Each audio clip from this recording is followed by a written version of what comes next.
नमस्कार दोस्तों, मैं हूं अरुण कुमार सिंह और आप देख रहे हैं एकेएस स्टडी चैनल। दोस्तों, यह वीडियो जो स्टेट जुडिशरी की तैयारी कर रहे हैं उन सब के लिए बहुत इम्पोर्टेंट है। जो सरकारी वकील की तैयारी कर रहे हैं, जैसे बिहार में तो बिहार असिस्टेंट प्रोसिक्यूशन अफसर, पब्लिक प्रोसिक्यूशन या अटॉर्नी, अलग अलग स्टेट में अलग अलग नाम है। फिर भी जो सरकारी वकील public prosecutor, assistant public prosecutor बनना चाहते हैं उनके लिए यह बहुत इंपॉर्टेंट है। जो भी एलएलबी के स्टूडेंट है, एलएलएम के स्टूडेंट हैं, उनके लिए भी यह वीडियो बहुत इंपॉर्टेंट है। जो भी लॉ से रिलेटेड कोई तैयारी कर रहे हैं उनके लिए भी यह वीडियो बहुत इंपॉर्टेंट है। तो आज हम दोस्तों देखते हैं chapter 2 of Indian penal code. Chapter 2 देखने से पहले एक बात बताता हूं दोस्तों कि सेक्शन 4 में जो है कि offence committed beyond India but travel in India, उसमें दोस्तों कि कोई भी ऑफेंस है वह यदि भारतीय नागरिक है और विदेश में जाकर के रह रहा है और उस पर अपराध हो जाता है, जैसे भारत का नागरिक है अमेरिका में रह रहा है, उस पर अपराध हो जाता है, तो वह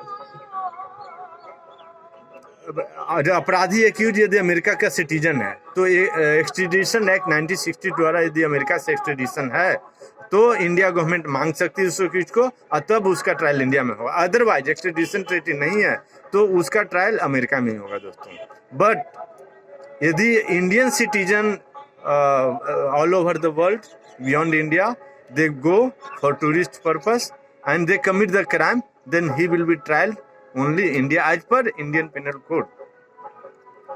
तो आज देखते हैं हम दोस्तों चैप्टर 2 इंडियन पेनल कोड का, जो वर्ड का आईपीसी में यूज हुआ है उसका वर्ड का, प्रत्येक वर्ड का डिफिनीशन बताएगा, जो कि सेक्शन 6 से लेकर के सेक्शन 52A तक कवर करता है।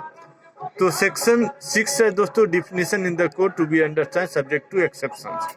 सेक्शन 6 में यह कहता है दोस्तों कि जनरल एक्सेप्शन है दोस्तों, एक चैप्टर है वो बहुत इंपॉर्टेंट है, उसको हम आगे पढ़ेंगे।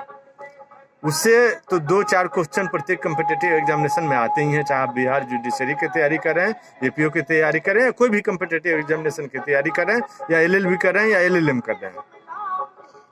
तो दोस्तों इसमें जो वर्ड का मीनिंग दिया हुआ है तो वो एक्सेप्शन को छोड़कर है। जैसे चाइल्ड है, 7 साल से कम का कोई चाइल्ड है, कोई अपराध करता है तो कोई सजा नहीं है। लेकिन any crime done by any person attempt to murder punishable by 7 years, तो इसका मतलब ये नहीं कि 7 साल के नीचे का बच्चा है तो उसका अपराध है, या 7 से 12 साल का बच्चा है तो he will be treated as juvenile, maximum punishment will be 2 years।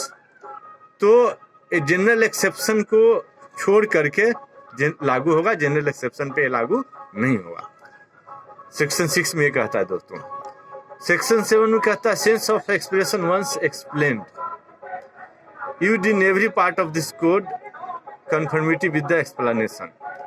यहाँ जो आईपीसी के पार्ट 2 में सेक्शन 6 से सेक्शन 52A तक वर्ड का जो व्याख्या किया गया है वह पूरे आईपीसी में सेक्शन 511 है दोस्तों, 1 से लेकर 511 तक लागू होगा। तो पहला क्या है दोस्तों, पहला सेक्शन 8 में कहता है जेंडर। जेंडर मीन्स यदि ही बोल दिया तो इंक्लूडेड सी है, whether he may be male or female, ये है दोस्तों जेंडर।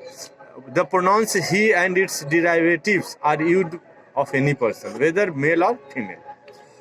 सेक्शन 9 है दोस्तों नंबर। तो नंबर मीन्स सिंगुलर नंबर यदि यूज कर रहा है पर्सन तो पर्सन्स होता भी इंक्लूडेड है उसमें। मैन इंक्लूड कर रहा है तो मेन भी इंक्लूडेड है। एक पर्सन सिंगुलर नंबर एक वचन यूज कर रहा है तो बहुवचन उसमें इंक्लूडेड है दोस्तों। इसमें ये डिफिनेशन दिया है सेक्शन 9 में। सेक्शन 10 में दिया हुआ है दोस्तों मैन।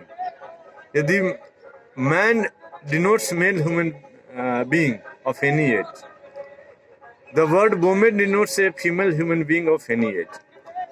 Man means वो एक दिन का बच्चा भी, और 99 साल का 100 साल का जो बूढ़ा है जो आज ही एक्सपायर करने वाला है सपोज, तो वो भी मैन में ही काउंट होगा। सेम इसी तरह से फीमेल पे लागू होगा दोस्तों। वुमेन मीन्स बच्चा, एडल्ट या ओल्ड। चाइल्ड, एडल्ट, ओल्ड तीनों काउंट होगा दोस्तों।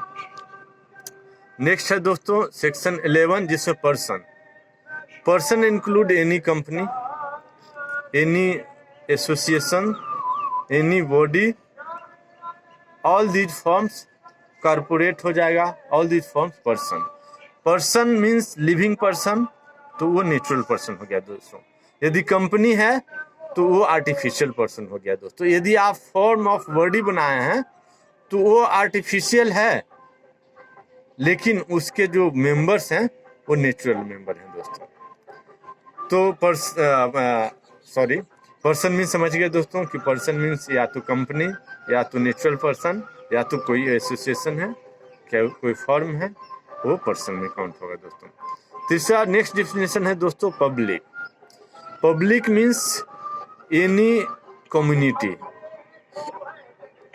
Any class of public. जैसे एक टीचर क्लास है, मुस्लिम कम्युनिटी है, हिंदू कम्युनिटी है, सिख कम्युनिटी है, क्रिश्चियन कम्युनिटी है, तो सारे पब्लिक में आ जाएंगे दोस्तों। कोई भी क्लास हो, कोई भी कम्युनिटी हो, सब आएंगे पब्लिक में। नेक्स्ट है दोस्तों सेक्शन 13 में क्यों। तो India was under the British domain up to 15 August 1947. After that, India became sovereign country, independent country. So, Queen had no role to play in India. So, it was repealed by